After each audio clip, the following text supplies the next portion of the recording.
There's been a lot of talk about churches not wanting to talk about HIV from the pulpit. Well, that is beginning to change now. And in the proposal of the HIV/AIDS State of Emergency Awareness Initiative, there's a program called the ABCs: absences, being faithful, and using condoms. And that is now being discussed in the church. To elaborate on that in greater depth, I'd like to call to the podium at this point Jacqueline Hawkins of True Tabernacle Ministries. Jacqueline.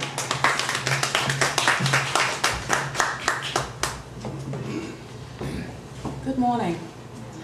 I was invited here to participate in this discussion on the issue of HIV and AIDS in our community from a faith-based perspective.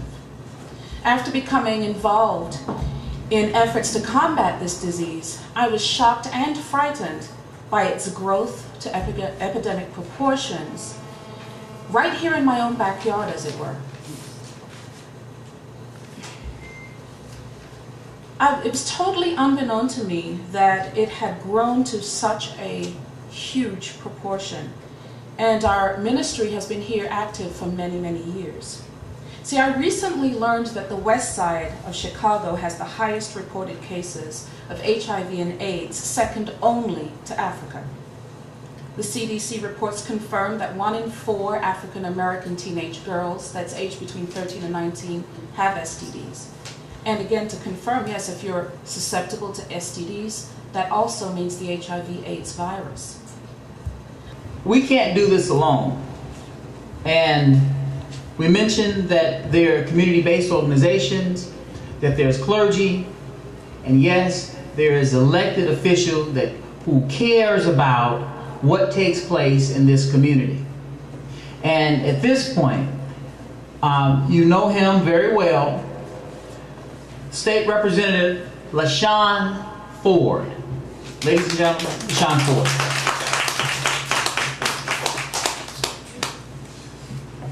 Well, good afternoon, everyone. Thank you, Mr. Bruce Jackson and Rosie and the Gift House for continuing to raise the awareness about HIV and AIDS, which is a disease that could be deadly, but it doesn't have to be if we get tested and if we get treated. So it's very important that we get tested. That was one of the first bills that I got signed into law with the Governor, Public Act 95-0007, to make testing a little less intrusive. So now when you go to the doctor, you don't have to answer those intrusive questions about your risk factors. You know, it's very good. This is a great time because right now we have a president that fit the mold, fit the description, a could-be president that fit the mold and fit the description in Barack Obama. There's no doubt that John McCain, because he's not a part of the heavy statistics, Barack Obama will understand exactly where we're coming from. So now this will be most definite on the front line on the federal level if we elect Barack Obama for president. Just a big reason why we can't elect John McCain. This may be a not-for-profit organization, and I shouldn't say that, but I'm by no means a board member. So I'm sorry about that.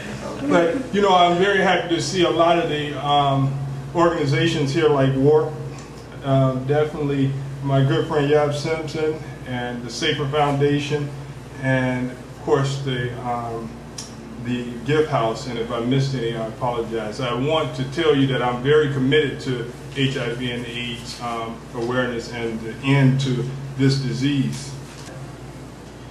Mark Rubin is a renowned international artist. He has been and is one of the founders of the National Day of Hope. Mark Rubin is still championing the cause of fighting HIV and AIDS. He's now on the west side of Chicago, and he's going to speak about the National Day of Hope and what he brings to eradicating HIV and AIDS from the west side community. Mark Rubin, ladies and gentlemen.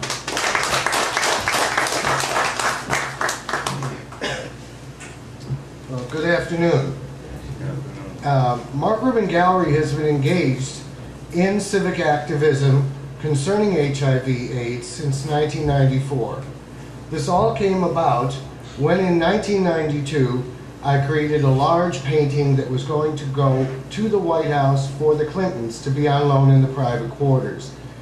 Activists and private citizens seized an opportunity to jump on what I later found out would be a symbol from my painting, daffodils, a spring symbol of hope that I've used in my paintings for years.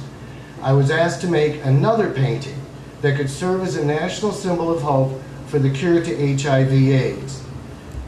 In 1994, when the painting was completed and my gallery was located in Chicago's Old Town, let's just say that volunteers from all over, along with the original financial director of AIDS Walk, Stephen Donovan, came together to form the first National Day of Hope for the Cure to AIDS.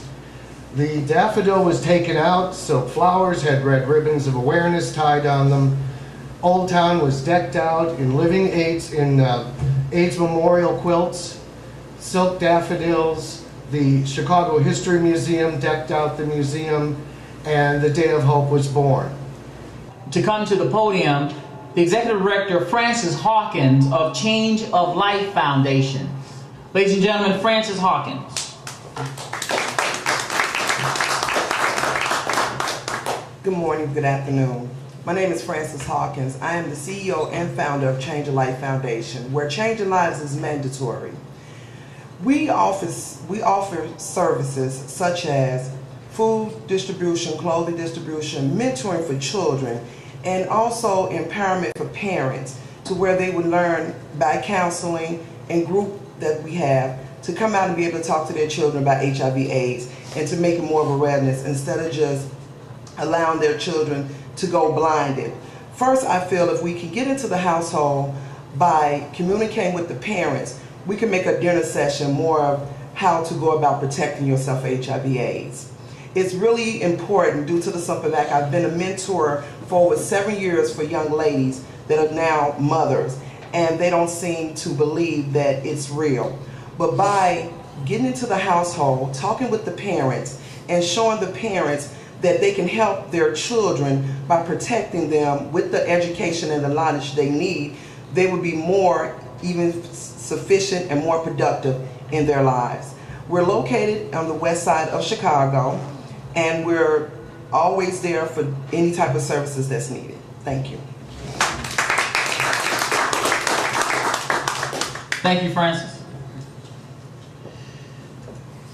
The next speaker I'm going to call to the podium. Now, you know him from the NBA, but today he's not playing ball, at least not on the court. He's playing ball in the community to reduce HIV on the west side of Chicago. And this is Linton Johnson of Third Gear.